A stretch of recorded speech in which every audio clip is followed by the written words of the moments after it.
Welcome to another episode of Distory with Kate and Kirk. Today we're going to be discussing the once beloved, iconic, iconoclastic, beautiful, gorgeous, but yet scary Hollywood Tower Hotel with the Twilight Zone's Tower of Terror. So far right now we have kind of introed up a little bit of drop towers and a precursor attraction that could have taken place in this same exact location. But today we're actually going to focus on the tower itself. We're going to tell some stories from Imagineers. There's going to be some concept art. So those that are listening will try to describe those concept arts the best that we can. And then we're going to talk about some blue sky and then what we eventually land on from a concept/architectural sense for the tower itself. With me to dive into the Tower of Terror and its history is Kate, the Disney Cicerone. Kate, what's going on? Hey, I'm doing really good.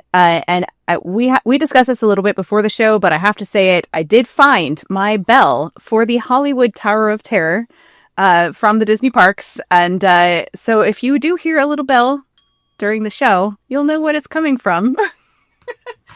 But I'm excited to dig into this one because there are some stories that I had never even heard about Tower of Terror. Not to say like I know everything because I don't, but I think that this is really interesting. There'll be some stories that most people have not heard about how this ride was developed and also some things that could have been and how it affected the design of the park in general for Hollywood Studios or MGM Studios as it used to be. So very excited for that. That's a big part of this because, you know, at this point, we don't have anything, right? There is no sunset. So we've talked about MGM and we looked at some of the concept of what that part of the park could look like last week, but we still don't have anything. So this is, we're kind of starting with this blue sky, open-ended, and then we're honing it down to the actual attraction idea. Yeah. So just to do a very, very brief recap of what we've kind of covered in terms of concepts so far from last week, we covered the MGM Studios expansion, how it was a half-day park and it moved, and they were going to try to make it into a phase 2, was a bigger, expand the park. They needed more thrill rides in the park to appeal to teenagers and young adults. They realized that they were also kind of missing like the horror mystery aspect of like TV and movies. They didn't have anything like that in the park so far. They did talk about doing a Creatures Choice Award show that Kevin Rafferty pitched, but they decided not to create that, although I'm a little disappointed we didn't get Godzilla like destroying Walt Disney World. That would have been really fun.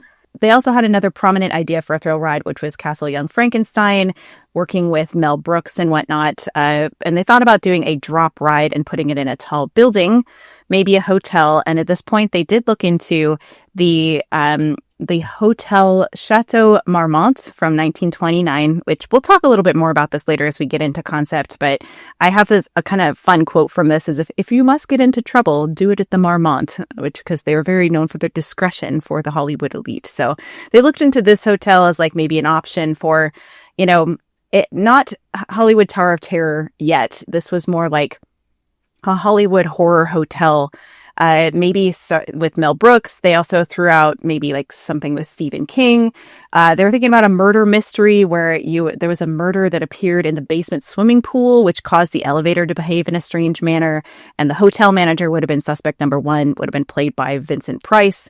Basically, they just realized like what was the connection between the elevator and the pool. Like that didn't make any sense. The concept wasn't very strong and Vincent Price wasn't very relevant. So they kind of just ditched that concept. And they didn't really have any other Disney IP that would work for a horror aspect. They're like, maybe they said that they thought for a moment about like Escape from Witch Mountain for a moment, but they're like, no, that's not going to work. So that would have been weird.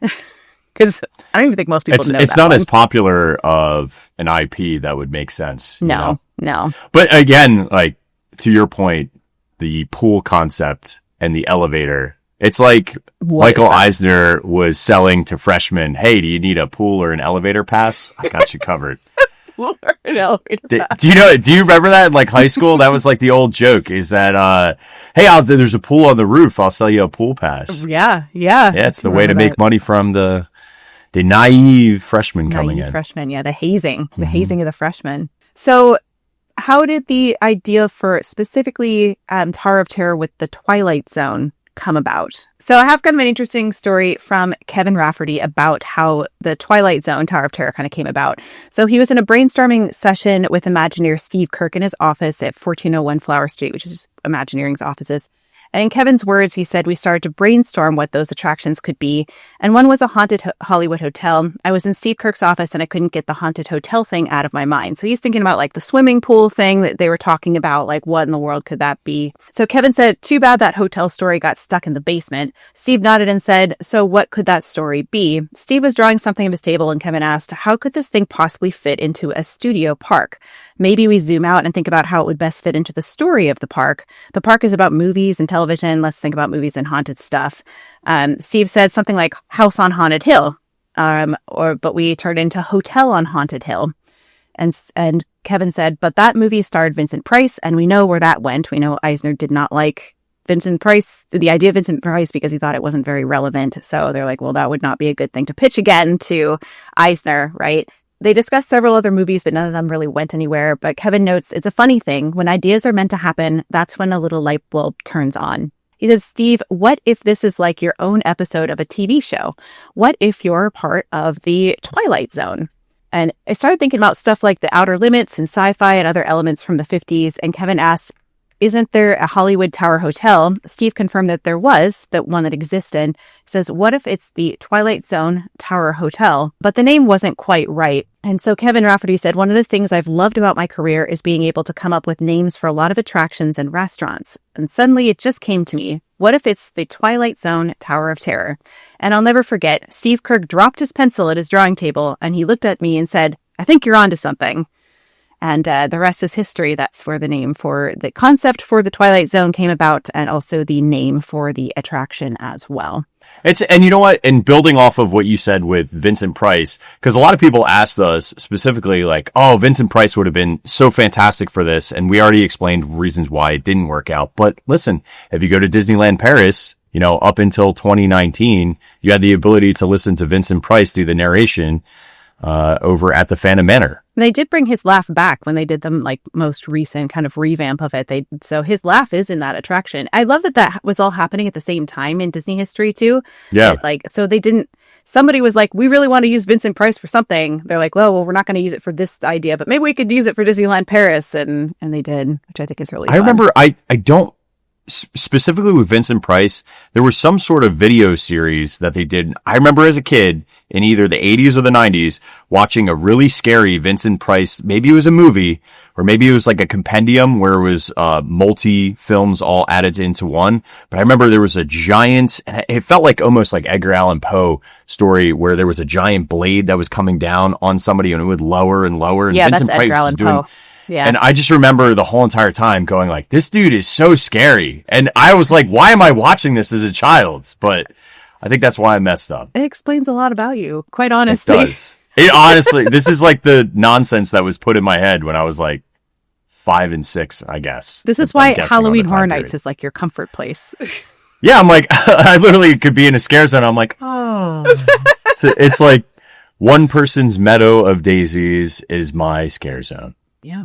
Okay, so at this point, I feel like we need to pop over to like the concept art is where we're headed next. Because now we have this idea of Tower of Terror, but of course now they're doing some brainstorming at what could that look like, because we don't have an episode of the Twilight Zone that tells this story of a hotel at all. So they're going to step into a brainstorming session and try to figure out what that is going to look like. So what Kate has pulled up right here is Eric Robinson's kind of like free form blue sky, just notes. Got to remember, this is like a giant meeting of Imagineers and creative team members that are trying to come up with what is the storyline for this. And it's just kind of like nonsensical. This isn't actually the story of the Tower of Terror. So it's lots of just like etched scribblings. Like if you've ever brainstorm sessioned at home, that's exactly what this looks like. Behind the napkin, types of notes. So it says things like Twilight Zone theme, pre-show, cue, corridor to foyer, 4 floors, doors open to reveal, hallway to view various scenes. There's there's other lines in here. I'm just going to kind of read them out of order because I had trouble reading some of these things because it's like I have bad handwriting, but Eric, you and I probably get along. But it said things like Hollywood Hotel, Twilight Zone, Chainsaw Effect, which WDW News Today just recently published a 30-year anniversary panel with the Imagineers, which we pulled this from, which was quite helpful because this didn't really exist on the internet before. So that was awesome to hear the insight specifically from these Imagineers as well. But then there's Jack Nicholson Ghost, which is a Shining reference. There's Rod Sterling narration, Dungeon of Lost Souls, Elevator, pre-show, Poltergeist Room, environmental effects, and then one of my favorite things, which is actually on the second page, it's on the back, it says ghosts in the boiler room, and there's like a picture of literally just like a long tube cylinder and with like holes in it, and then this like really simple clip arty looking ghost coming out of the top. I love it. I love that there's ghosts coming out of the boiler. Yeah. So it was, and you know what I mean, like, their elements and bits and pieces, of course, came from this blue sky meeting. But yeah, like ghosts in the boiler. I mean, that boiler room scene is very creepy and very scary. And I just love that kind of gets incorporated a little bit, although you don't get a specter or a full apparition, in the boiler room. You know what? I feel like we need a song in the 1930s style that's ghosts in the boiler room or ghosts in the boiler. Like, how amazing would that be? We should make like an AI song. That's work for me for next week, is to make a Ghosts in the Boiler Room song about the concept of Tower. I would love that. That would be amazing. Okay. All right. Note to self. I do want to say that you talked about The Shining and Jack Nicholson a little bit, and I just thought it was interesting that they brought up the hallway there for The Shining. And of course, the iconic view with the twins at the end of the hallway from The Shining. If you haven't seen it, that's the picture I'm showing now. And it's interesting how they pulled that concept forward to something we do see inside the attraction now, which is this hallway with people in it that are, like they're kind of disappearing, being struck by lightning, whatever, going into the fifth dimension. But they pulled that concept then from The Shining, which I think is really cool to kind of how these brainstorming sessions work, and little bits and pieces are the things that actually make it into the attraction. So just a really, really fun concept there I mean, even in The Shining, how integral is the elevator when those doors open up and that wave of blood comes rushing in? Oh, yeah. It's like so scary and horrifying. So like elevators and elevator door openings, like all of those things are scary already in the like the zeitgeist of like just pop culture of the time. Yeah. So people know that movie. Yeah. And also they had the idea of Rod Serling's narration in the elevator, which we do see in the final attraction as well, that came from that brainstorming session. So I love that there's this and the boiler room, they had that, even if we didn't get ghosts in it, we have the boiler room. So really fun. The boiler room reminds me of like almost Freddy Krueger too. I know this is a similar time period, but like, that boiler room scene and the iconography of it is so scary, although the time frame is more contemporary in those, but that is a iconoclastic horror of this time period. Yeah, for sure. Okay, so Kirk, do you want to walk us through a little bit more of the concept art, and we'll just both chat about some of the concepts as we move through them here? Yeah, so let's build off of last week when we were talking about Magic Mountain and Freefall. Sure. So just I think that's a good place to jump into. So the first thought process was to utilize a ride system that was similar to Magic Mountain. So the Imagineers actually took a road trip together, went up to Magic Mountain, and they actually edited a really fun home movie. And you can see that again, referencing that WDW News Today 30th anniversary panel. Yeah, it's so about you actually 10 get minutes in is when you can see it. It's really fun because again, you're watching Imagineers as like guests and having fun and anticipation, and they're like goofing off on this road trip. So it's just fun to see them in that element. And when they finally get to Magic Mountain, they look at Freefall, they look at that experience, which remember we looked at it last week, and it's this very large metal tower that has a curved run out at the end where you end up on your back. So that is that ride system. However, so they end up riding it, and I'm paraphrasing here, but it was basically like we all hated it, and that's why we knew guests would love it. Right. So they thought about that first and started monkeying around with ideas, and then in this. They show some footage from Disneyland Paris, or some concept art from Disneyland Paris, which I thought was really cool. Because it showcases what this run out could have possibly looked at. So I have a picture of Discovery Mountain, which eventually turns into Space Mountain there, that steampunk Jules Verne style vibe.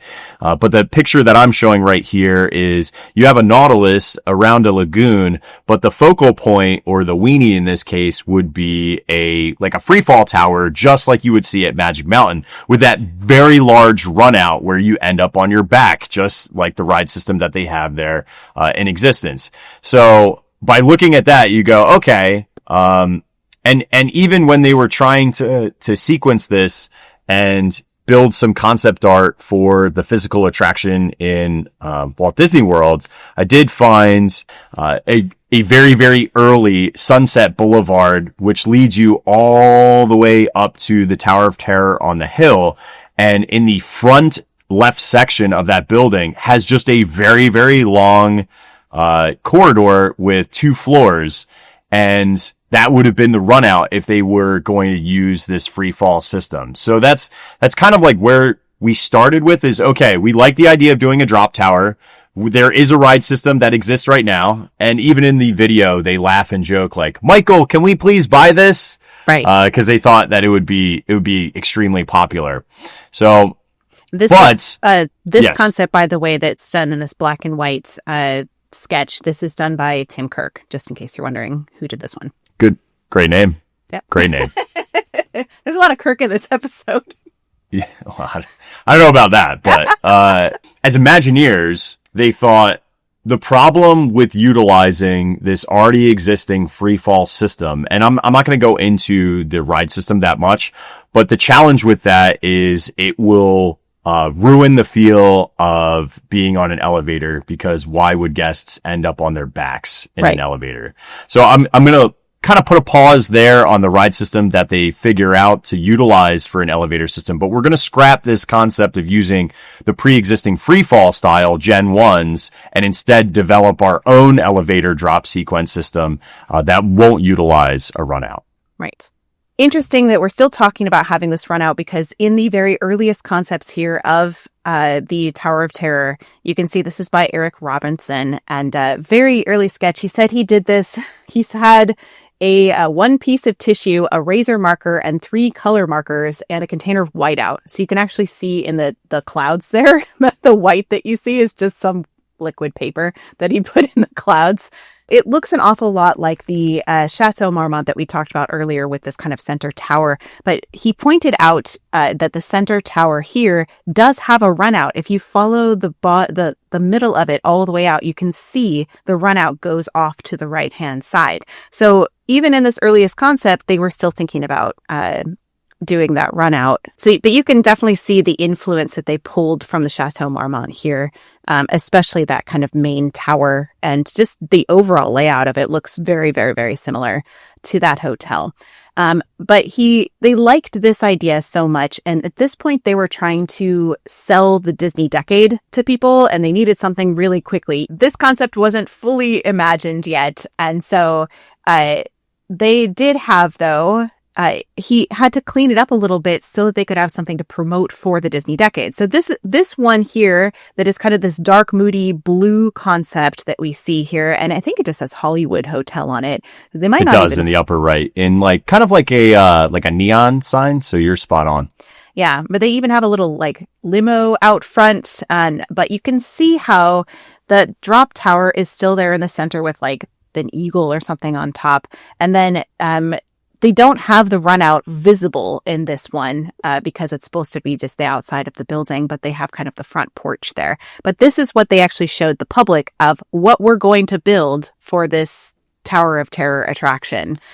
Yeah, and at this point, to just mirror off of that, they still don't have a clue about ride system. So this is just purely to sell this. And I think they put this in the Orlando Sentinel to grow an interest level for this attraction. Something that we did talk about on our previous episode was that the Imagineers needed a visual anchor to draw guests north down the new Sunset Boulevard expansion from the central hub. But having listened to the Imagineers talk, we kind of realized that that was a story I have heard from years from multiple sources. That is why that they built the tower. But in this interview, that's not actually true. And this was a really fascinating story to hear from them. I want to put a little precursor to this that I always say that Disney history kind of unfolds itself over time. And we learn as we go. And sometimes the things that we thought we knew or things that have become like popular knowledge aren't actually true. And this is one of them. So they actually designed Sunset Boulevard to accommodate the run out. So we saw that earlier sketch from Tim Kirk that was black and white. But the idea of Sunset Boulevard, they're like, well, if they reposition the tower to be at the end of the street, they could make the run out go underneath the street of Sunset Boulevard. And that they didn't actually need Sunset Boulevard to exist at all, because all of the retail stores and whatnot, they didn't have a need for that many retail spaces and that many restaurants at that point in time in MGM history. So there was no reason for Sunset Boulevard to exist except for the Tower of Terror's run out, which I think is fascinating. Yeah, I mean, right? Honestly, the biggest problem with this park at this point is that there's not guests filling it. You know, like that's why they needed another attraction, is because the occupancy is not filling to capacity every single day. Right. They decided that they're like, well, even though they were changing it from the version that has the run out to the version that doesn't, the powers that be were like, well, great. Now we don't have to build this unnecessary street of Sunset Boulevard with all of these shops we don't need. But the Imagineers push back and they're like, look, if we right off the hub put this 200-foot tower, that's going to make the Chinese theater look like a little Lego tiny building. It's going to ruin the scale of everything. And it's just going to feel weird to have this giant building right next to the Chinese theater. So they pushed back and they said, like, hey, like, let's keep it at the end of the street. We know we don't need all these shops yet, but we can kind of build them up over time, which they did when this opened. A lot of these retail stores were not actual stores yet. They just kind of were facades in the front. And they kept the street, even though the run out's not going underneath it like they had planned, because they wanted it to look like, forced perspective. It's off in the distance. It's beautiful. It's iconic. And they also said they turned it to its side to make it look like a little thinner and a little bit more elegant than being head on, right? That's why it's turned a little bit in on the diagonal. Makes it a little posh, a little, listen, I'm going to start, like the tower, I'm going to turn a little bit to the side so I don't look as wide. I know, like with this, like, yeah, because you do. I'm going to use some slimming techniques here of the tower. Forget having a summer bod. I'm just going to have a summer tower turn. I'm going to have a tower tilt. Tower tilt? The tower tilt. Which I just love. I love that, though, that they fought for that just so that it would look. Because can you imagine that park without Sunset Boulevard? Like, it's one of the best places in that park. Yeah, and again, I think the visual economy makes sense for 1, depth, and 2, scale. Yeah, I agree. Speaking of scale, I know that they put something else in the front which helps with the scale, which of course is the Hollywood Gate. I know that you wanted to talk about this a little bit, Kirk, so I'm going to throw it to you. Yeah, so I did a little bit of research on the Hollywood Gate just because I think it's very fascinating that can I admit something? I am embarrassed to say I didn't know this was a real thing. Honestly, I didn't either, so you're not, it's okay. Okay. I had no idea. For all the times that I've been going to Hollywood studios, I had no idea there was this little tiny stone brickwork, which has a restroom that's always overflowing because it's right before Fantasmic when you go off that way or over to the tower. And it's always confusing because it's got like a little archway and I'm like, there's no room to like hide from the sun from it. Like it makes no sense. It's always congested.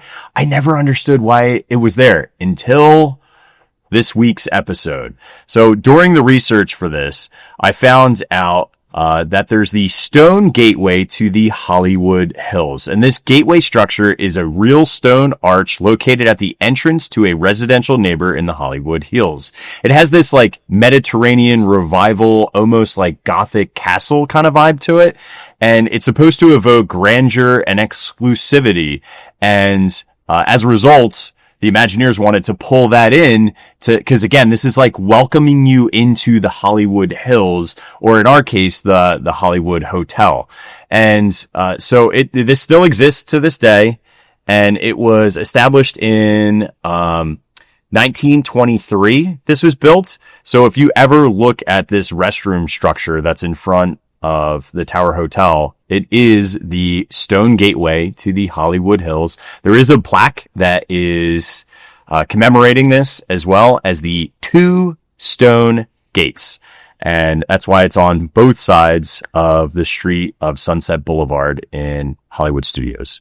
Which is amazing. And the reason they said they put it there was really to help with the scale of the tower, because it makes it look like this is the beginning of the street and then the tower is kind of off in the distance. So that's the whole purpose of having it there. But the fact that it's like the entrance of this like real estate development that was going to be for the elite, to like keep out the ruffians. There was going to be armed guards that were going to hang out there to make sure that people couldn't come in that weren't supposed to be in there. Well, even hilarious. in this image, like you can see, Hollywood originally, that moniker of like Hollywoodland. I just like seeing the fact that there's like a sign for, like in the back on top of one of these structures, it says Hollywoodland on there. Oh, okay. So we have to talk about that for a second. Just a brief second. Please do. I do have a good picture here. I'll do a side by side for you guys, but okay, perfect. You can see, this. So this is some of the concept art, which we'll talk more about this concept piece in a minute, but you can see very, very much the stone structure in this concept art that is borrowing from this Hollywood gate. But the Hollywood sign is really fascinating to me because I looked at this, I was like, Hollywoodland. I was like, I'm sure that there's a lot of people that know this, but I didn't know this, that it used to say Hollywoodland up until 1949. The Hollywood sign that is iconic that you see in the hills used to have the word land at the back end because it was supposed to be this place where all the celebrities were going to live in this planned like real estate structure. And of course, when it never really came to fruition, even though it was like welcoming visitors to Hollywoodland, they just ended up dropping the word land, and now it just says Hollywood. And so I was like, I had no idea that it had land at the end of it. Go figure. Yeah. So Hollywoodland. Yeah. This is on Beechwood Drive in LA if you're looking for it, if you happen to live in LA and you want to go look it up. But just really interesting that they put that in, fascinating. Yeah. So I feel like if I ever find myself in LA, I need to go and seek out this gate. And I was looking through my photos trying to find a really good picture of it in the parks, and I don't. So I have this great picture of you and me and Lem at when we did what is it called? Jollywood Nights a couple years back. I have kind of the structure behind us, so that's fun. I mean, I'm pretty sure they would put us in prison if we just started taking pictures of a toilet. Isn't that so fun? It's like grandiose, but yet really it's just a bathroom in Disney. But I love what it represents. This is really fun. Yeah, and again, this is something that I think all folks who visit Hollywood Studios can have a little fun fact to explain what no guests understand. Right. Is the gate was made in 1923. So going back to this concept real quick that has the gate out front, you do see the building in the background, which is an earlier version of tower. Obviously doesn't look like the one we have today, except for maybe some of the spires. But they realized when they were doing this one that the ride mechanism that they were building to put in it was going to be way bigger than they had planned. And so you see this kind of like square tower that they have in these early concepts, and they're like, we got to expand this thing. So they made it wider to accommodate everything that was going to be in it for the ride mechanisms for capacity. And that's why we have this more rectangular building now. But in this early concept, you see them all having these square towers, which is what all of the buildings they pulled from pretty much had square towers. So yeah, they underestimated the sheer size of the motors that they would need for this. So it's just like, it's, again, that's the beauty of being a creative. You can draw whatever you want, but then it's like, now we got to backfill it with the mechanisms, which we'll get into next week. Yeah. So this, you can see, is more of kind of an atmospheric concept that's a little bit moody. It's based on, has these more like browns and tans and like Twilight, sunset-esque.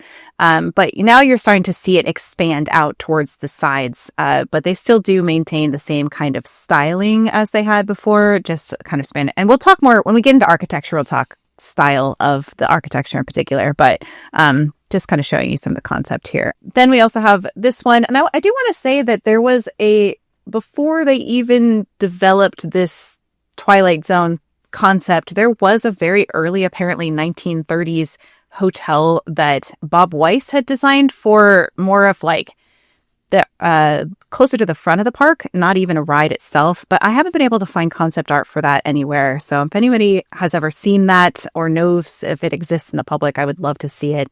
But this one kind of reminds me of something that would look like that. But this is definitely the Tower of Terror, because you can see on the gate it says Hollywood Tower Hotel. The other thing that I would like to point out, just to like add on to this, is that the center of each one of these rectangular buildings almost unanimously has, in the early concept art, a central spire that eclipses everything else in terms of height, which is significant to when we get to the final Hollywood Tower Hotel and what it actually looks like. Yeah.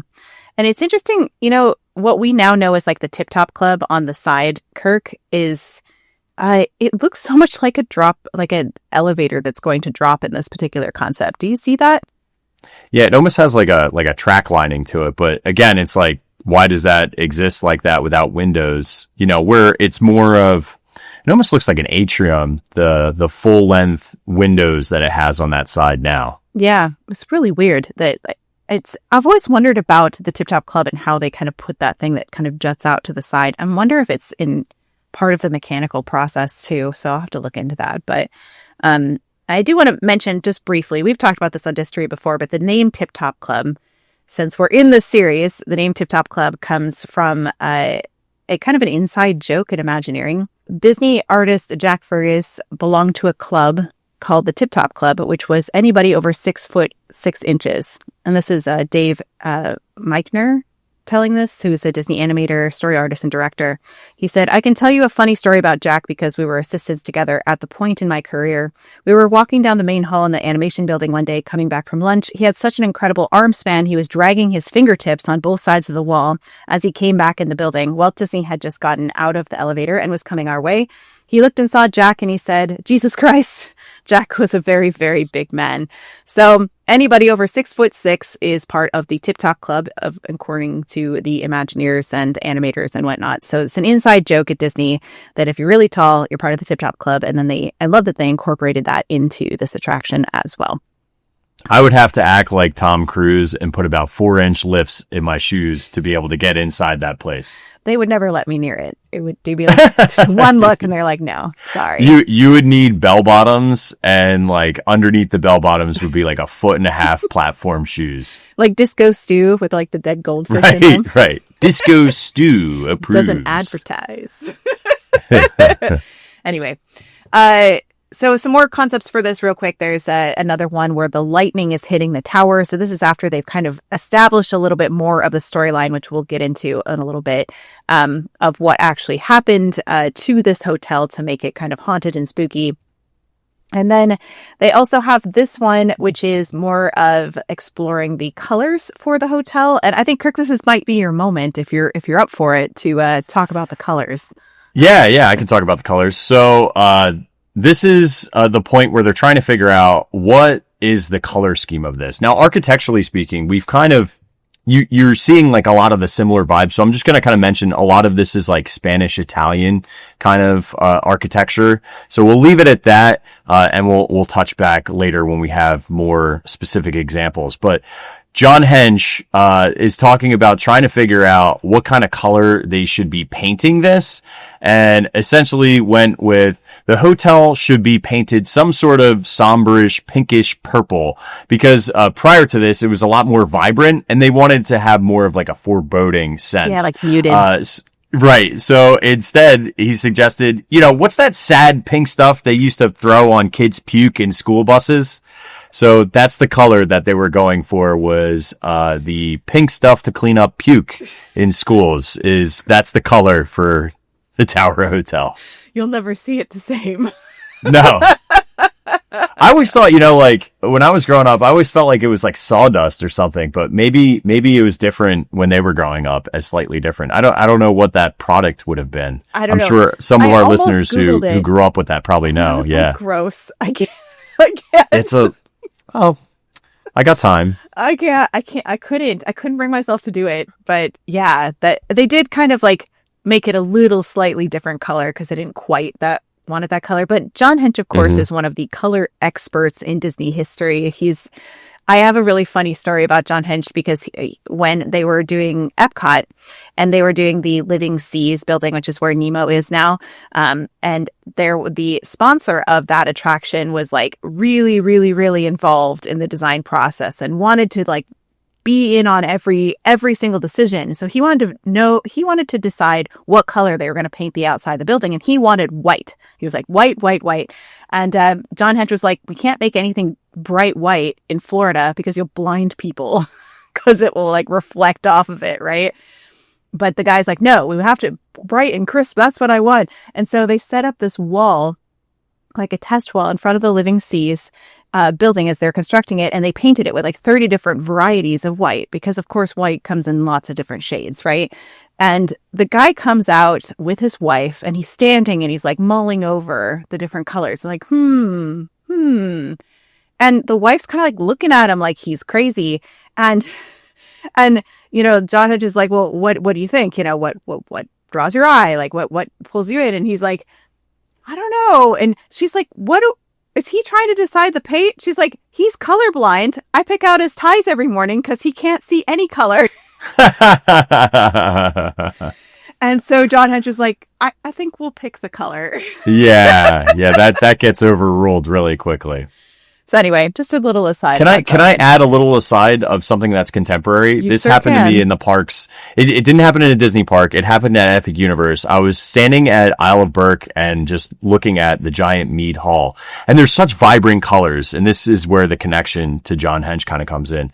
Is I met, unbeknownst to me, I was sitting there standing and a team member comes up to me and goes, hey, just to let you know, there's something that may happen that's pretty cool, so just stick around. So I said, okay. So I was sticking around and we just started talking. Guess what they do for Universal? What? They are the color librarian. Oh, that's Do you know what a color librarian is? They literally map every single color and every single shade of every single thing that is painted. So if a guest brushes up against something and they need to retool it, they know exactly what the color is. Now, everything is digitized now, and they only have like 3 color librarians for all 3 of the parks. And sadly for like USF is especially, and I bet this happens a lot in Disney for their color librarians, is it's got to be really challenging pre-digital era because lots of it was like swatches. Now you can kind of like Pantone color things out by like scanning them. Yeah. But there wasn't any kind of like harmonized, like, okay, we need to get this paint color for this, like labeled or digitized. And so anytime something needed, and there wasn't like a reference, they would have to go out and like digitize the references. And so I was like, you are the color librarian for Epic. That is so neat. So cool. That's awesome. It was such a cool, just job. So I had happened? to like, what were they having you wait for? It didn't happen. So I'll leave it at that. It was, but you know what? I was meant to meet them so that I could share this right now. Cause I didn't even know that was a profession, and it's a very cool one. Yeah, that's fun. I love that. Yeah. Moving on with the concepts, they do have this model that they said that they used for filming, like, spots for the ride itself, for like the pre-show or for anything. This was what they used to promote the ride when they were filming the attraction while they're still building it. And it's interesting because we talked about like the spire on the top, that they actually changed that because it was 3 feet too high after they had like designed everything, but they hadn't built it yet. They realized that the building was 3 feet over 200 feet and it has to be under 200 feet or you have to put the light on top for the airplanes to not hit it. So they actually redesigned the spire that was on the top of this building. So this one looks a little bit different than what you see like on this model looks different than what you see today, I believe, because of that. Do they still have this model, by the way, in Hollywood studios that you can visit in One Man Stream? As they used to. So there is. I found this model online, and this is definitely in One Man Stream, but I never saw this model ever. Yeah. So and it has that spire still that doesn't actually exist. Right. So I'm not really sure. And I also don't know if it's the same one as that one because the coloring is so different. I think these are different. Yeah. I think that they don't even look different on the front. Like the front of that building looks different. So, well, the other thing too is, it, it reminds me of that scene in Monty Python where they're like, Camelot, Camelot, Camelot. And then like the guy who does the coconuts is like, it's just a model. because like every time now I see the pre-show, all I can think about is it's just a model. Yeah. It's not real. But it looks real. They did a very convincing job. It's a beautiful model. I will say that. It is. Yes. It's lovely. Yeah. I also have this kind of earlier concept where the lightning, there's a center tower that's more octagonal, I guess you could say. And it looks like the lightning is hitting through the elevator. This is definitely before they kind of establish more, I think, of the storyline and what this was going to look like. So this is an earlier concept. Well, but we found out then earlier on to like add on to that is that open concept. They really like this idea of the lightning striking and having like an open concept because they wanted for a structural thing. It's just interesting visually, but more so guests would know what they're getting themselves into. Right. Where if it was a closed off structure and you had no idea what it was, then you're just walking in blindly to an attraction. So it's important to show guests ahead of time what the expectations are. Right. Definitely. I like that it's a finished hotel though versus like scaffolding. I would have been so disappointed if it was like a non-refined hotel and that's the reason why the elevator collapsed. I like the story better of it was physically constructed well, but then made it drop. I like that better. I love that they added this part on the front of the attraction that you kind of see it here in the model where it looks like you can see where the lightning has like struck the building. And it's really obvious on this model. You can see it too on the building, but like this whole black section in the front is like the lightning struck the building. That's why you can see the elevator doors open because it's damaged this part of the building. That's why the sign is partially falling down, all those kinds of things is the all storytelling. Before you even get close to the attraction, you're already starting to see that like something's really wrong with this building. Yeah. So. I have that scaffolding shot back up and I just want to zoom into one section though, because it's just kind of an interesting point that doesn't exist is it shows 1, 2, 3, 4, 5 guests with over the shoulder harnesses and they're standing. Mm-hmm. Isn't that weird? Yeah, that is interesting. So like, obviously again, no structure, no actual ride designed, but right in there, it you know what it looks like a lot to me? It reminds me so much of what, even though they were seated, it reminds me so much of in the Magic Kingdom, the extraterrestrial, because it has those similar style, like really tubular, thin, but like U-shaped harnesses that would come down above your head. Yeah, like they have on Incredicoaster and whatnot, those kinds of things. So yeah, but they don't. But it's different though, because the ones on Incredicoaster, or in this case, something that's closer, like a rocking roller coaster, I find that is more of a typical roller coaster one. Yeah. Where this is like they're really small. I'm trying to think. I'm pretty sure the free fall system used that small black U-shaped style over the head harness. If I remember correctly as a kid going on that at Six Flags Great Adventure, I'm pretty sure it would make sense that was how Intamin had it. This was so early on that this would still be like the free fall mechanism that they're thinking about using for sure. So I think that's where this is like slight remnants of that. And this is definitely in terms of chronology earlier in the concept timeline than, for example, the model. Yeah. Well, that's interesting. Thanks for pointing that out. I think I missed that. So, the devil is in the detail, or in the Mystic Seer box. That's right. So, yeah. At this point, before we move forward, I think it's a good time for us to take just a quick little station break and chat about a few things we got going on at Walrus Carp and Disney Cicerone. Kirk, do you want to go first there and tell us what you've been up to? I would love to. Okay.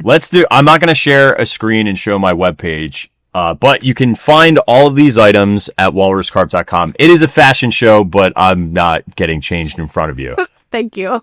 You're all We're welcome. all grateful for that. Yes, thank you. Well, some of you might actually. No, I'm just. All right, so I have. There are lots of Epic Universe shirts just because of the new. All the new attractions. So all these things are inspired by and filling like a gap where I felt there was iconoclastic things that should have had some merch attached to them. So I'm wearing, which I thought was very appropriate because it's very shocking. It says Delightful Freak and it has our little Igor buddy on it. And, yes, there are some electric waves, but I'm going to just pull up the other ones we have as well. There is I Raced a Comet for our Stardust friends, and it does have our yellow and green track on it, which just an interesting life update. For Which one is your favorite? What? Which one? Yellow or green? Yellow. But what I was going to say is right now they're struggling. So, just because you build attractions doesn't mean that everything works perfectly. The green side was needing to do trim brakes to make it like slow down, but it keeps valleying. So that attraction has been closed quite a bit. For the green side, but the yellow side has been operational. Bummer. And then I have our This Is Burke for all our little dragon Viking friends. Cute. I've got our Ministry, which I'll be heading to the parks again this week for Epic. So I'm going to bring all these and take a bunch of photos. This is our Ministry shirt for anybody who likes a cursed kind of justice. Wands drawn, loyalties broken. Kind of reminds me of Star Wars. Honestly, I don't remember where I saw the video, but somebody made the polar similarities between Star Wars and Harry Potter, and they're basically the same. Pretty much. They're the same exact story. Yeah. Right. And then last but not least is Punch First and Ask Questions Later. For our video game inspired. Yes, for our people who like to punch blocks. So yeah. I love it. I've been so creative recently. Go. I love it. Now, what's the Disney Cicerone doing? What's going on? I have spent, because I finally got over the cold I had, I could finally start recording my new audiobook for A Glimmer of Pixie Dust, Finding Our Hope in the Disney Story. It is obviously not done yet, so I'm still currently audio recording this book, but it is out in ebook and paperback at Amazon.com.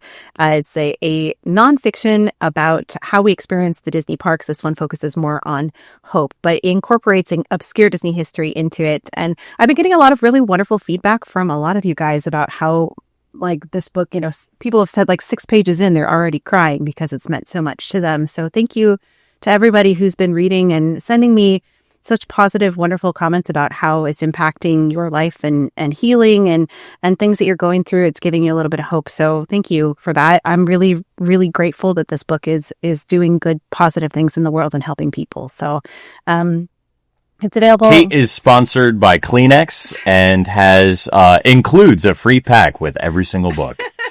This statement is not approved by Kate the Disney Cicerone. No, I wish. Maybe I need to start doing that. But it's a little bit of hope, a little magic, a little pixie dust, a little peace, a little healing. So that's what that book's about, if that's something you need in your life. So Amazon.com, you can find it. Kate Grasso or Disney Cicerone, search for either of those. And all my books should pop up. I've got 5 of them now. So and best-selling. Yeah, it's a top new release on Amazon, which is really exciting. It just came out 2 weeks ago now, so very fun. And dude, share your news on, because I think this is kind of cool accolades. It's not something to sell anybody, but I think it should be celebrated. And that's what happened on TikTok with your history. Oh yeah, so TikTok had kind of this thing that's called History Time, and it was like a little mini kind of contest, I guess, for creators. And I submitted some of my regular content that I do, and the one that I did that was kind of talking about how Disney repurposed several things into other things actually won. I was like number 13. I wasn't like number 1, but I get a prize for that, which is really cool. And out of 10,000 videos, I was number 13, which is pretty cool. So. And for the Tower of Terror, 13's very lucky number. It is for this series. Perfect so timing for that. It's perfect timing. But in all sincerity, we've been doing this podcast for a long time, and we've been making content. Kate's been doing lots of history content for a very, very long time. And to have little moments like that and those little tiny things to like build upon to continue on, because sometimes this is fruitless. Like, and I do visualize everything that we do here is kind of still in like seed nurturing, but not at that point where we necessarily allowed to like harvest. So if you feel like you're getting to that point where you've just been nurturing and haven't had something fruitful happen, just stick with it, because you know, Kate is a testament to that. 5 books later, winning awards. It's pretty awesome. Oh, thanks, Kirk. That was really kind. It's a journey, right? And we talk about this all the time. It's marathon, what we do. And I feel like anybody who's racing towards a dream, right? Sometimes it's not a race. Sometimes it feels like a crawl towards a dream. Yeah. But you just got to keep going and just keep moving forward. And I think that's what we're doing. And it's working. And I think your latest trip in particular for this specific podcast got us to that point where you really fully believe how important this is, because you were getting recognized, not necessarily for your work with shorts or for TikTok or Reels, but for your work in Distory or your books. I love it. People come up to both of us in the parks and are like, we love Distory. And so thank you, everybody out there who's like a huge Distory fan. We love you guys. It's so great to hear from you and know that we're not just talking out into the ether to nobody. Yeah. I always say, you know what? It's funny. Sometimes I think about Distory in the sense that like, well, when I'm dead and people actually find this thing and enjoy it, then it still is relevant, because everything that we're talking about is what has happened and not necessarily forecasting or contemporary. Yeah. So just a good record for anybody. But it'd be better if everybody found us sooner. Where are you?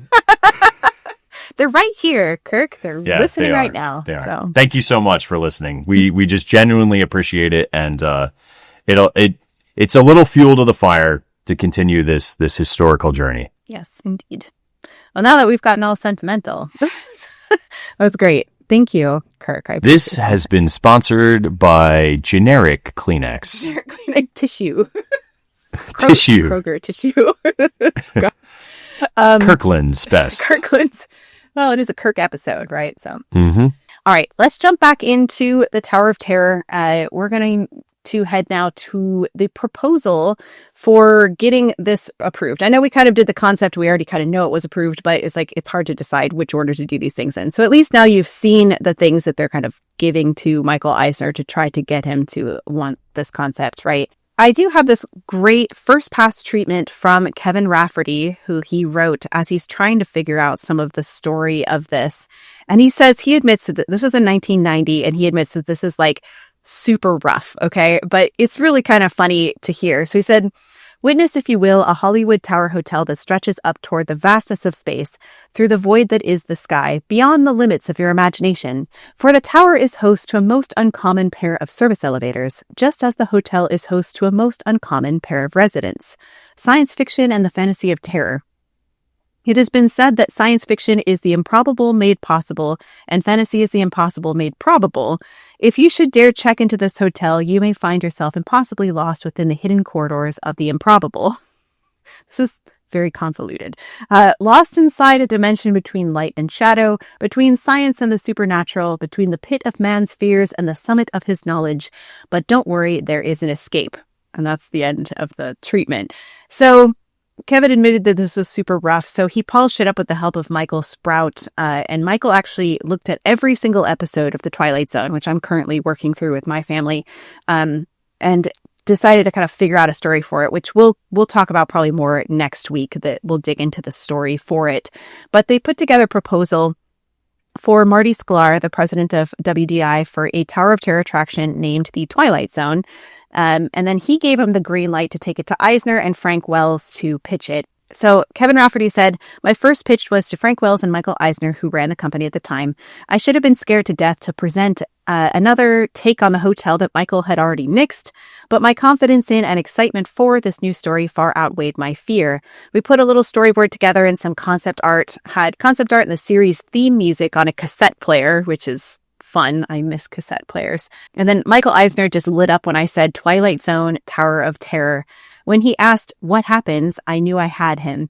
I said the elevator car goes up and then it breaks free of the shaft and travels horizontally into the darkness and brings you into the Twilight Zone. And then when you least expect it, it drops you.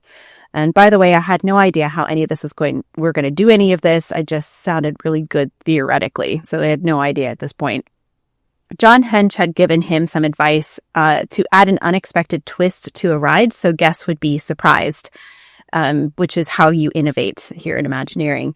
So instead of a simple free fall like we saw before with the run out and whatnot, it would be a new kind of system. What sold the idea was the ride system, the idea that the ride vehicle would behave differently than what you'd expect. So when it got up to the Twilight Zone time, the elevator car actually traveled horizontally across the floor into another shaft. It would be the first time a ride vehicle started out as one thing and then became something else, which is really appropriate to the story. He said, I remember Michael saying, Frank, did you hear that? The elevator, it doesn't just go up and down, it goes that way. Eisner and Wells really liked tying the experience to the Twilight Zone, which Wells termed an iconic property. Wells said, everyone knows what the Twilight Zone is. And then he looked at Eisner, all it takes is money, Michael. Do you want it? And Kevin Rafferty said, this is one of my most vivid memories in my entire career. Michael looked at me and said, this is a home run. We've got to do this. It was awesome. So this was Kevin's first e-ticket attraction, and when Eisner and Wells left the room, he asked Marty Sklar, what exactly did Michael mean when he said, let's do this? Marty chuckled and said, what do you mean? What did he mean? We're going to do this. We're doing this. And I still couldn't believe it. So we're actually going to do this attraction, as in build it, as in so people can ride it?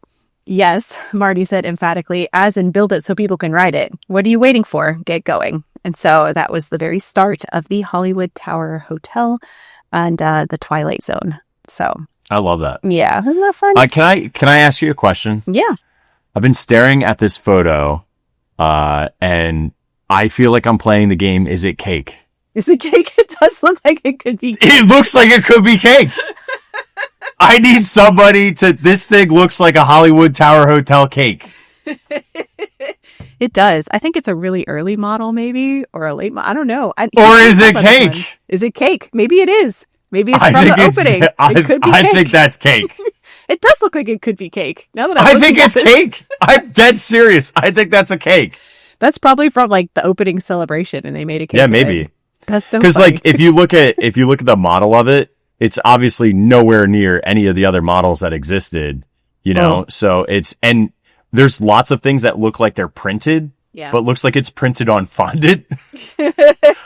I need to know if that's cake or not. Yeah, it could be cake. It's possible. I need to know. And was it tasty? What flavor of cake was it, right? It's probably yellow. Like something boring. Vanilla cake. I think it would be great for us to talk a little bit of architecture before we end this particular episode, just to understand the design, because I feel like that ties in with the concept. If you're good with going there, Kirk. Yeah. Can I do one thing first? Yeah.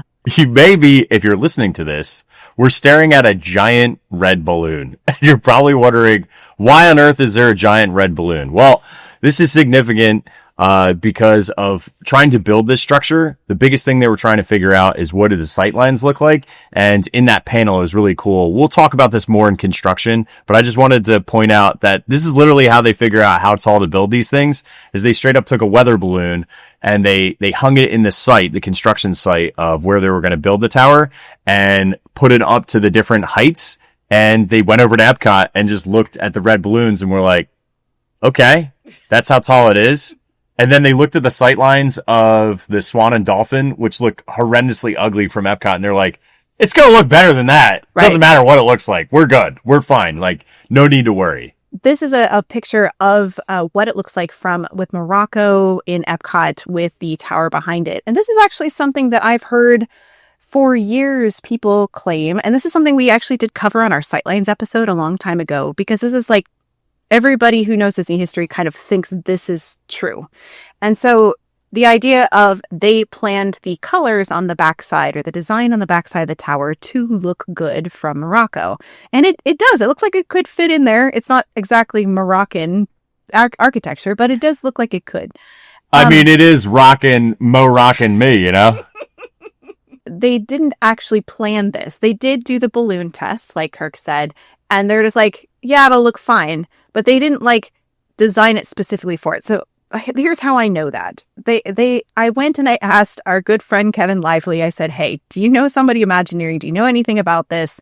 But we can actually get some confirmation. Did they make any plans or change any colors or anything to the backside to make it blend in with Morocco for this sightline? And so he asked Dave Fish, who looked into the actual Tower of Terror support materials for us at Imagineering. So thank you to Dave Fish. Thank you to Kevin Lively.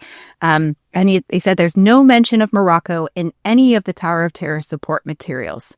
So if somebody did plan it, it was not recorded, which would be pretty shocking and rare. So it's officially debunked. They did not plan it specifically to look like it connects with Morocco. It just was like a happy accident. I think Kevin Lively said he remembers Coulter Wynn saying at one time it was just a happy accident. So happy accident that it looks okay, and they're just like, this will be fine, but not planned. So that is a big breaking news story on Distory, right? Because that is the epitome of spread the rumor, right? And it's been around forever. I mean, we even thought it was that way too. We thought that was the official story. We thought everybody knew that. That was commonplace, and it is not common. And correct. Right. And I think that people have heard that balloon story and maybe they extrapolated from that. Well, they must have designed it to look like it, or they might have colored This is like a game of telephone, right? Like everybody adds their own little like flavor of history to it to make the story more believable. But the actual support materials do not state that it was planned at all. So officially debunked. Here on Distory, you heard it here first. Let's talk a little bit about the architecture of this building. This was designed to be a luxury 7-story hotel built in 1917, according to its story, which we'll talk about more next week. It's in a neo-Mediterranean revival and Pueblo Deco styles. And this say that 12 times fast. Yeah, the neo-Mediterranean was a revival style that peaked in popularity in the 1920s and 30s, so it makes sense that they would pull from that. But they did pull from several different hotels as well. One of them is the Biltmore Hotel in Los Angeles. Kirk, do you want to talk about that one a little bit? Yeah, so the Biltmore Hotel opened in 1923. It was located in downtown LA. It hosted the first Academy Awards in 1929. So timeline-wise, this is right in line with when the Hollywood Tower Hotel should have been built and would have shared similar architecture and style. This featured lavish painted ceilings, bronze railings, and heavy use of marble columns and chandeliers. It was known for its opulence and old Hollywood glamour. So that's kind of, and the biggest things are actually not the outside. So right now I'm currently showing the exterior and you're like, dude, what are you talking about? Super bland. How is this anything to do with the Tower Hotel? Right. Just wait, my friends. We're going to look at a couple of images of the interior, and then that's when you go, oh crap, that's it. So let's look at the lobby real quick with this arched ceiling, this common area. Look at the furnishings. Look at the rugs. Look at the tables. Oh my gosh. It's like... So mine is showing the Tower of Terror, and then Kirk has the Biltmore on the other side. Yes. So these are like spitting images of each other. They obviously took large inspiration from this lobby to make them look similar, which I think is just so cool because they are very, very close. Yes. Especially the ceilings. The ceilings, you go, okay, that is definitely the same exact ceiling style. Yep. So, it's really fun. Yeah. There are some other things in here. Again, I don't want to get too in the weeds. Because if we do that, then we have nothing to talk about when we get to the queue. Right. So I'm just going to show a couple of things. And again, you can see how this inspiration, dark columns, the painting style, the chandelier style, even the foliage choices are similar to the Biltmore. This is actually leading into the elevators, this new scene. So there's like a wrought iron gate that actually closes over a like rugged staircase that leads you to the elevators. And then this is my favorite. I'm going to show these out of sequence because I'm excited. Okay. But this is, sorry, this is so dumb. Ooh, So cool. this is the current elevators for the Biltmore. So they're a lot more modern, a lot more up to date, but we don't mess with up to date and modern here. No. We do not. No. So let's go back and go to black and white. This is from 1923. The architects were Schultz and Weaver. And you could see at the top, I got to zoom in. Look at the top. It has the clock style, dial, which is so crazy for the way the maintenance elevator operates and works. So that dial concept is totally lifted from this 1920s hotel. Oh my gosh. I love that so much. Yeah. So I'm going to stop. I'm going to stop on Biltmore stuff. I don't know what you have for that. And I have a couple other. Yeah. So I have a couple things. Let me back up a little bit. So I do have a old postcard of the Biltmore, what it looked like before the tower was built on top of it. So that's kind of an interesting one from back in the day. But then I have a story of, because this is said to be haunted, right? That's probably one of the reasons maybe they looked into this, besides it just being a place for the rich and famous to hang out. Like Clark Gable and Ginger Rogers both won their Oscars there. It's like it was a big deal for the glitz and glamour of Hollywood. This is the place to be in the 1920s. Also, the presidential suite was beloved by notable U.S. leaders and also gangsters like Al Capone. And it was a speakeasy during the Prohibition era. But it's known for somebody named the Black Dahlia, which is this lady here. Her name was Elizabeth Short. She was a Hollywood debutante, and she's nicknamed the Black Dahlia for her dark hair. She went to the Biltmore in mid-January of 1947 for an evening's entertainment and was discovered the next morning in a field outside town. And I'm not going to describe what happened to her because it's really horrific, and I'm not going to go into details, but her body was done horrible things to her. So it was not great. But the case of her murder is still unsolved to this day. So they say that she haunts the 10th floor of this particular hotel. The place where she was last seen alive, of course, was the lobby of the Biltmore Hotel, which is now known as the Rendezvous Court, but that is what our lobby is based on. So the last place she was seen alive is the lobby that we go into in the Tower of Terror, which I think even makes it creepier than it already is. Yeah, that's scary. That's like real life. Mm-hmm. They also filmed a lot of TV shows and movies here. This one was the Ghostbusters was filmed here as well. So I just thought it was kind of a fun aside, as well as True Lies, West Wing, Alias, and Mad Men were all partially filmed at the Biltmore. So very famous place for TV and movies. So it's fun to think of that inspired this in this like movie themed park, right? So I just thought that was fun. But I also have the Biltmore that is in Florida, Kirk. I swear that this one also inspired this because of the tower that is in it. This is the Miami Biltmore Hotel in Coral Gables. This is in a Mediterranean revival style here. So that's, I think, where we get that Mediterranean aspect. Designed by architects Schultz and Weaver. So same architects, I think, of the one that they worked in LA. They incorporated elements of Italian, Spanish, and Moorish influences into the design. I think this influenced the design way more than in the exterior. So this had all the prosperity and glamour of the Jazz Age because it was built in 1926. So it was after the first one, but it was still there. The hotel became a place to host glamorous fashion shows, galas, golf tournaments, and water shows in what was then the largest pool in the world. So it's actually really interesting that like they were going to have that story about the pool in the basement. And this actually did have the largest pool in the world. So the pool kind of did get connected in some roundabout way. So this place has its own ghost story as well. We do know that Al Capone and Ginger Rogers frequented the hotel. So the Duke and Duchess of Windsor stayed there. But at a loud party on the 13th floor of the hotel in 1929, the 13th floor, a gangster named Thomas Fatty Walsh was shot and killed by another gangster.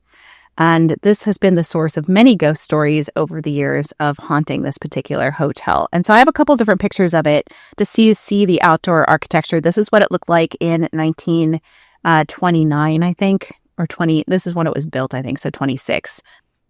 But you can definitely see a lot of the, especially the archways and whatnot that you can see on the front of the Hollywood Tower Hotel. You can see some of those here.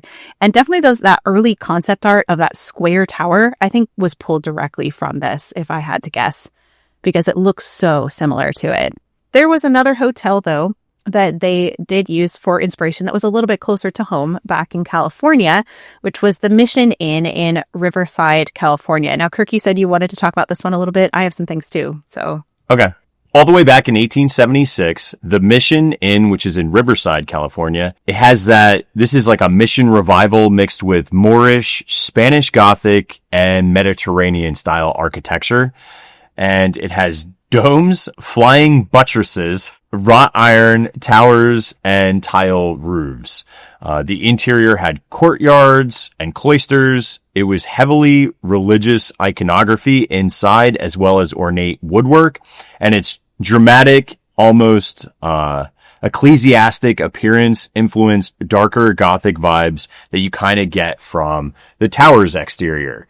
So there's lots of different, again, we have to look at the tower, the Hollywood Tower Hotel, as a hodgepodge, right? So we're taking bits and pieces and elements that we like of this overall Spanish style and piecing them together. So think of our courtyard structure. Remember, we're walking through that exterior garden of the Hollywood Tower Hotel, so things can get introduced and utilized there. And this thing is just absolutely gorgeous too. It makes me want to visit a lot of these places. Yeah. Oh, it's a beautiful building. This is considered the largest Mission revival style building in the United States. And I think the spires in particular and one of these lookouts is kind of what we get. Maybe the dome too probably comes from, that's where they pulled for the Tower of Terror, Yeah. There was as an aside, I was just thinking about it. When I went to St. Augustine, I'm going to show a picture real quick. There was a university that had this Spanish style as well. And there was a lot of Spanish influence in St. Augustine too. So this is very commonplace. So not only Miami, but in Florida in general, there's lots of this colonial Spanish style architecture all over the state. So, right. But you can bring us back to Mission Inn. Well, I have kind of an interesting story about the Mission Inn, which was actually a little bit surprising, and I laughed so hard. I immediately ran to tell Elliot, because if anybody knows me, I like to talk about one of the biggest fans of the Disney parks, which is Richard Nixon. And so I'm going to take us on a weird little tangent for just a moment. You can see Richard Nixon here in 1959 chatting with Walt Disney. He was the president who visited the Disney parks the most out of any U.S. president ever. I think he still holds that record. He just really loved Disneyland. And he loved Disney World, too. He visited there. So he got some couple pictures of him waving from the parade in 1959. He got a key to Disneyland in 1955. I think he was vice president then. And C.B. Wood handed that to him. But you can see that in the Hall of Presidents in Walt Disney World if you want to go visit the key to Disneyland that he got in 1955. And then, of course, in 1959, he was the one with his two girls and his wife that dedicated the monorail. So Richard Nixon is significant in Disney history, which is, I always think is hilarious. He also gave his I Am Not a Crook speech at the Contemporary Resort in the Ballroom of the Americas. So he was vacationing in Disney World and giving his I Am Not a Crook speech. But it was so funny because when I was researching the Mission Inn, I found the Presidential Lounge. And I was like, okay, that's great. It's got this eagle, which I love, which I'm trying to figure out what it means in the Disney parks because it's literally everywhere. But I found this picture, and this is Richard and Pat Nixon they actually got married at the Mission Inn. Ah. So it was in 1940, they were married at the inn. And I'm just it's all come full circle. He's a huge Disney fan, and he got married in the Tower of Terror. What would become the Tower of Terror way before he knew it would be it. And I just well, that's just fantastic. It's very foreboding for his future as a president. It is. In every possible way. But I was there's no way Richard Nixon is tied into yet another Disney thing. And yet here we are. Making connections. So just thought that was a really fun tie into all these things. So that just gives you kind of an overview of what they pulled architectural elements from and for inspiration for this ride. So that pretty much wraps up the Mission Inn. Kirk, do you have anything else you want to share about the architecture before we move on? Yeah, I just really briefly want to take us on a small rabbit trail to the Queen Mary over in California as well. Why not? Yeah, why not, right? If we're talking about Tricky Dick, can we talk about the Queen Mary? Let's do it. That was perfect. Thank you. Now you're getting it. Now the bell is getting its proper use. So the RMS Queen Mary is a retired British ocean liner that sailed from 1936 all the way to 1967. It was operated by the Cunard Line, mainly serving transatlantic voyages between Southampton and New York. During World War II, it was converted into a troop ship, earning the nickname the Gray Ghost because of its speed and gray camouflage. After the war, it returned to a passenger service until it was retired permanently at the Long Beach, California in 1967. It still operates as a floating hotel, museum, and event space. They actually do a bunch of different haunted events on it as well. And if you remember, in previous episodes, we talked about the Queen Mary possibly even being an expansion for Disney's Disneyland and doing something out on the coast. Right. This was before they actually properly made Disney's California Adventure. It's because they owned the Queen Mary for a brief period of time. Correct. Yeah. Correct. So, but the Queen Mary is haunted, and it is listed often as one of the most haunted locations in the world. Here are a couple very brief stories, ghost stories. There was a sailor that ended up getting crushed in door 13 in the engine room, which is going to be really important in a second. There is often a lady in white seen dancing in the old first class lounge. Well, who wouldn't? And children's... Sorry. Continue. And children's laughter and splashes can be heard in the drained first-class swimming pool, which had been long since closed. So they offer ghost tours, paranormal investigations, and stuff like that. But specifically, the one thing that they lifted from this was a lot of the boiler room and engine, because this was one of the locations that they went on site to see and pull from. So the boiler room was one of the architectural inspirations for what it would look like in this old hotel. Interesting. And obviously like spooky ghost stories and whatnot. So that makes sense for all the rust we see in the boiler room, you know? Yeah. Again, it's just naturally creepy in that thing. And I can imagine if you're there late at night, it's got to be very spooky and eerie. And I always feel that way when I go into that boiler room. There's this particularly one furnace that looks like it has a menacing demonic face. I don't like it. Ooh, creepy. Well, so yeah. Remember when we were talking about that brainstorming session? They wrote the Queen Mary on that too. So that was right. Like very, so very early. I wanted to come full circle to that. Yeah, so interesting. So before we end this episode, I just want to do a quick little mention. Some of the things that I talked about specifically with Kevin Rafferty. He has a fantastic book that's called Magic Journey, My Fantastical Walt Disney Imagineering Career. And this is one of my top recommended reads. That is he's hilarious and he's such a great storyteller. And this book is fantastic if you like Disney history. I wanted to share just something he shared from this book about his career, just as a little kind of, because it's hilarious and heartwarming all at the same time, and he's such a great storyteller, he did give some advice. And I think this is great for anybody who's a creative person. So he said, Marty Sklar used to tell me, you can't make fun unless you're having fun yourself. I've always been very optimistic and very positive. I've never been negative ever about anything. How can anything good come out of negativity? Don't talk yourself into thinking you can't do something. Believe that you can. Marty always used to say, don't tell me you can't because... tell me you can if. That's the way I've always worked, and that believe you can example is the legacy I'd like to leave. And then he said, but staying positive is only part one. Part two is remembering that the harder the challenge, the sweeter the end result. It's like a good story. And from my storytelling perspective, creating a good solid story for a show or attraction and using that story as your North Star to guide and inform every aspect of your design and development from beginning to end is the real legacy I'd like to leave. Don't start with design first. Start with story first. You must create a good story sequence for your show or attraction before you do anything else, and then that becomes the hook upon which you can hang your entire design and development. Then, when seemingly impossible challenges and questions arise through the process of your project, referring to and sticking to your story without compromise, always staying positive and believing in yourself, your team, and your shared vision will make your dreams come true every time. I think this is lovely. So, it roots why Disney is a premier theme park and amusement creator. And it's not because they make rides. Right. If they just made rides, then it could be a cement pad site that has fun ride systems and sequences.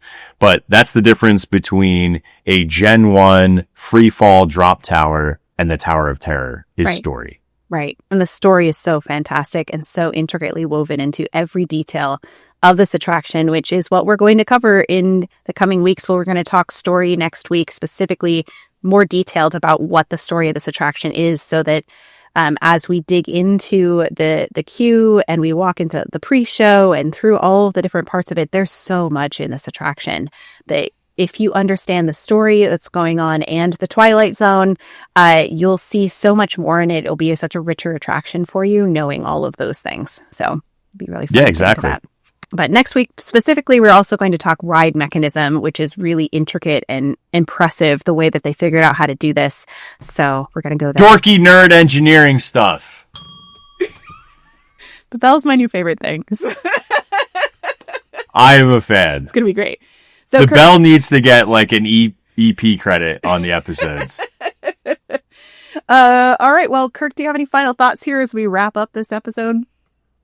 No, that's it, man. I can't wait to drop into next week. It's going to be great to check into the Hollywood Tower Hotel again and again with you guys over the next couple of weeks. So thank you for being with us for this episode of Distory, and we'll see you next time for some storytelling. Thanks for hanging with us. Bye. Bye, everybody.